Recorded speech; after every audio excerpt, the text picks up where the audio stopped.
selon leur âge et selon leur sexe. Voulez-vous me lire ces plaques-là? Lisez-moi ces deux plaques-là. C'est marqué homme. Voilà, ça veut dire que ces chambres-là que vous avez à gauche et à droite, elles étaient réservées aux hommes. Dans chacune des chambres pour hommes, qui mesure 2,60 m sur 2,60 m, il mettait 15 à 20 esclaves. 15 à 20 esclaves, ces esclaves étaient presque nus, ça veut dire qu'ils n'avaient presque pas de vêtements, ils étaient assis au sol, ils étaient adossés au mur, ils avaient le dos contre le mur, ils avaient des chaînes au cou et au bras. Enchaînés au cou et au bras, n'est-ce pas? Alors après les cellules des hommes, à gauche et à droite, si vous passez par là, c'est le sens de la visite.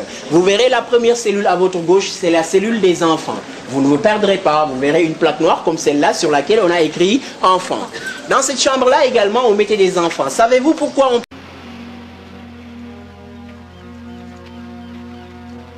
prenait les enfants? Vous savez pourquoi?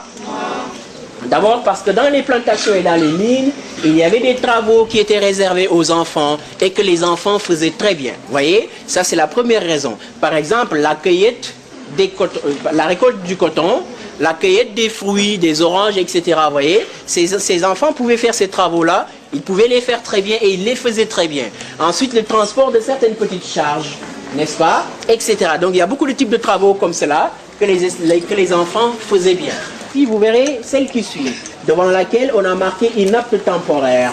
Pourquoi inapte temporaire? Parce que le prix d'un esclave dépendait de sa force physique et de son poids. Plus il coûtait cher. Voilà. Pour être apte, pour être un bon esclave, il fallait peser 60 kg ou bien plus de 60 kg. Il ne fallait pas peser moins de 60 kg. Si vous pesez moins de 60 kg, ça veut dire que vous êtes physiquement faible, vous n'êtes pas apte. Si vous n'êtes pas apte, alors vous êtes inapte. Dans ce cas, on vous mettait dans la chambre des inaptes dans le but de vous engraisser. Vous engraisser, cela veut dire qu'on vous donnait beaucoup à manger. Si vous aviez faim, on vous donnait à manger. Si vous n'aviez pas faim, on vous donnait à manger. Donc vous mangez tout le temps. Vous mangez de force pour être costaud et apte à...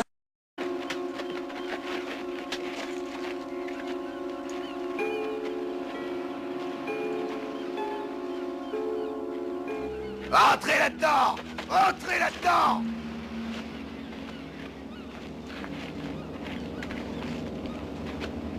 Travailler dans les plantations et dans les mines. Alors, est-ce que vous savez une chose? Les esclaves à l'époque, il paraît qu'on ne les achetait pas avec de l'argent.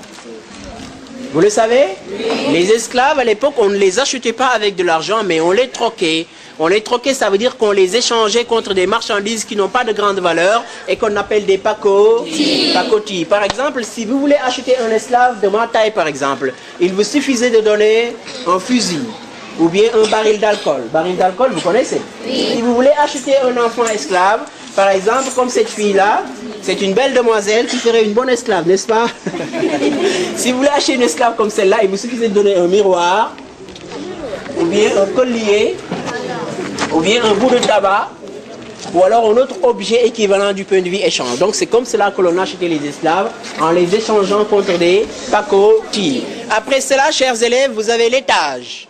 Vous avez l'étage, et bien l'étage, c'est là où habitaient les Européens marchands d'esclaves. Ils habitaient l'étage, alors que le rez-de-chaussée avait été exclusivement réservé aux esclaves. Après cela, chers élèves, vous irez voir la porte qu'on appelle la porte du voyage.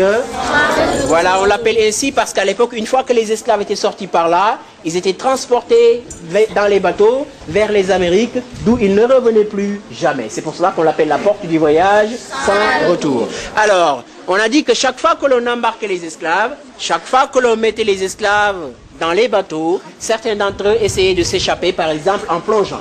Malheureusement, on a remarqué que de cette porte-là, jamais aucun esclave n'avait réussi à s'échapper.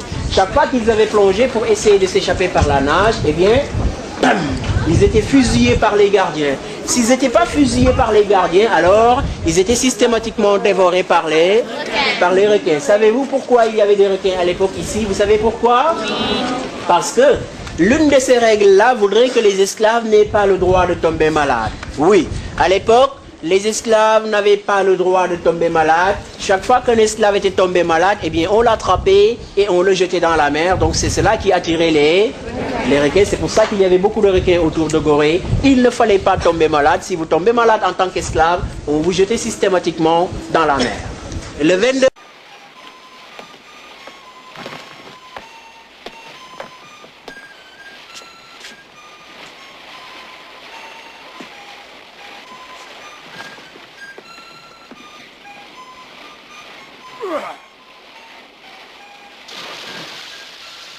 Eh, voilà encore 100 Guinées qui s'en vont au requin.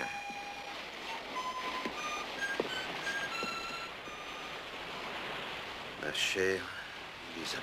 Le février 1992, le pape Jean-Paul II était venu visiter la maison des esclaves et c'est à partir de la porte du voyage sans retour que le pape a demandé pardon à l'Afrique. Savez-vous pourquoi il a demandé pardon à l'Afrique? Parce qu'à l'époque de l'esclavage, beaucoup de prêtres chrétiens étaient impliqués dans le commerce des esclaves. Vous voyez? Les prêtres, c'était ceux-là qui dirigeaient les prières dans les églises, n'est-ce pas? Voilà. Ceux-là qui étaient censés enseigner la religion aux Africains, malheureusement, ils ont été nombreux à être tentés par le commerce des esclaves. C'est pour ça que le pape Jean-Paul II a demandé pardon à toute l'Afrique. Alors, chers élèves, c'est comme vous. Quand quelqu'un vous fait du tort et qu'il reconnaisse qu'il a tort, s'il vient vers vous pour vous demander pardon, est-ce que vous lui pardonnez ou vous ne lui pardonnez pas? Vous lui pardonnez? Vous savez que toutes les religions révélées enseignent le pardon. Si vous êtes musulman, l'islam vous enseigne qu'il faut toujours pardonner son prochain dans la mesure du possible. Cela veut dire que si vous pouvez pardonner, il faut pardonner. Si vous êtes chrétien, le christianisme aussi vous enseigne qu'il faut toujours pardonner son prochain dans la mesure du possible. Cela veut dire que si vous pouvez pardonner, il faut pardonner. C'est pour ces raisons-là que donc l'Afrique aussi elle a pardonné. Par rapport à la demande de pardon de l'Église, par le biais du pape Jean-Paul II, l'Afrique a répondu en disant oui pour pardonner, mais non pour oublier. L'Afrique accepte de pardonner tout le mal qu'on lui a fait à travers l'esclavage, mais elle refuse d'oublier parce que ce qui s'était passé durant la traite négrière est tellement grave qu'on ne doit jamais l'oublier du jour au lendemain. C'est pour ça que quand l'Église a demandé pardon par le biais du pape Jean-Paul II, l'Afrique a répondu en disant oui pour pardonner, mais non pour oublier. Répétez avec moi s'il vous plaît. Oui pour pardonner, mais non pour oublier. Plus fort. Oui pour pardonner, mais non pour oublier. Encore. Oui pour pardonner, mais non pour oublier. Je sais pas pourquoi. Ça, il comprend. C'est important cette photo? Est-ce que c'est important? Oui. Très important. Ouais. Plus qu'important même. Il ne veut pas prendre les flashs, hein, c'est pas possible. Ça fait pas les flashs? Parce qu'il y a la lumière derrière, c'est ça? C'est quoi l'important de cette photo? Parce que c'est notre histoire. Et toute notre histoire est là. Nos ancêtres sont partis de là. Donc ça fait même des frissons. Là, j'ai des larmes qui commencent à venir même. Donc, Vous le sentez là, enfin, oui, je le vous sens. sentez quelque chose là? Oui. Oui. Parce que je connais l'histoire. C'est laquelle l'histoire qu'on apprend ici ou qu'il faut redire? Qu'il faut redire Ouais. que beaucoup d'hommes ont souffert, et de femmes et d'enfants, surtout des enfants. Pour qu'aujourd'hui on oublie que ce qui s'est passé, il y a eu la misère, la haine des hommes envers les hommes, et ça ne doit pas s'oublier. Donc ici, quand on revient ici, les gens ils doivent penser à ça d'abord. D'où là je suis ici pour ça. Vos ancêtres sont peut-être passés par cette porte. Tout C'est à ça fait. Que vous dites. Moi j'en suis certain. Celle-là. Oui, celle-là. J'en suis certain.